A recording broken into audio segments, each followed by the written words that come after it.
আসসালামু আলাইকুম। আমি মেহেদী হাসান সম্প্রতি চিকিৎসা ফাউন্ডেশন বাংলাদেশ কর্তৃক আয়োজিত পবিত্র কুমার শীল স্যারের তত্ত্বাবধানে পরিচালিত infertility and reproductive health awareness ইরহা কোর্সটি সম্পন্ন করেছি।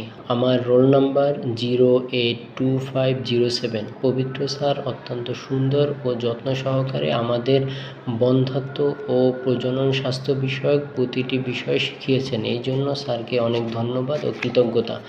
এই কোর্সটি থেকে শেখা বিষয়গুলোর মধ্যে অন্যতম গুরুত্বপূর্ণ বিষয় অ্যান্টিঅক্সিডেন্ট সম্পর্কে আমি একটি প্রেজেন্টেশন দিচ্ছি।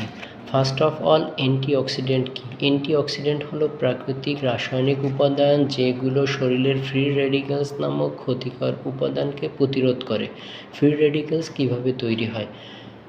দূষণ, তামাক, অতিরিক্ত সূর্য, প্রসেস ফুড, মানসিক চাপ, শরীরের বিপাক প্রক্রিয়ার সময় ফ্রি রেডিক্যালস তৈরি হয়। বাংলাদেশে আজকাল এমন খুব কম পরিবারই আছে যেখানে কেউ না কেউ এই অদৃশ্য শত্রুর জন্য বিভিন্ন সমস্যায় ভুগছেন। ফ্রি অ্যান্টিঅক্সিডেন্টের অভাবে যেসব সমস্যা হয়ে থাকে: শরীর খুব দুর্বল লাগে, বারবার ঠান্ডা লাগা, বিভিন্ন সংক্রমণ হওয়া, শরীর ঝিমঝিম ভাব, চুল ত্বক দ্রুত নষ্ট হয়ে যাওয়া, চোখে ঝাপসা দেখা, গ্যাস্ট্রিক সমস্যা, ক্যান্সার ও হৃদরোগের মতো গুরুত্বপূর্ণ রোগের ঝুঁকি বৃদ্ধি করে।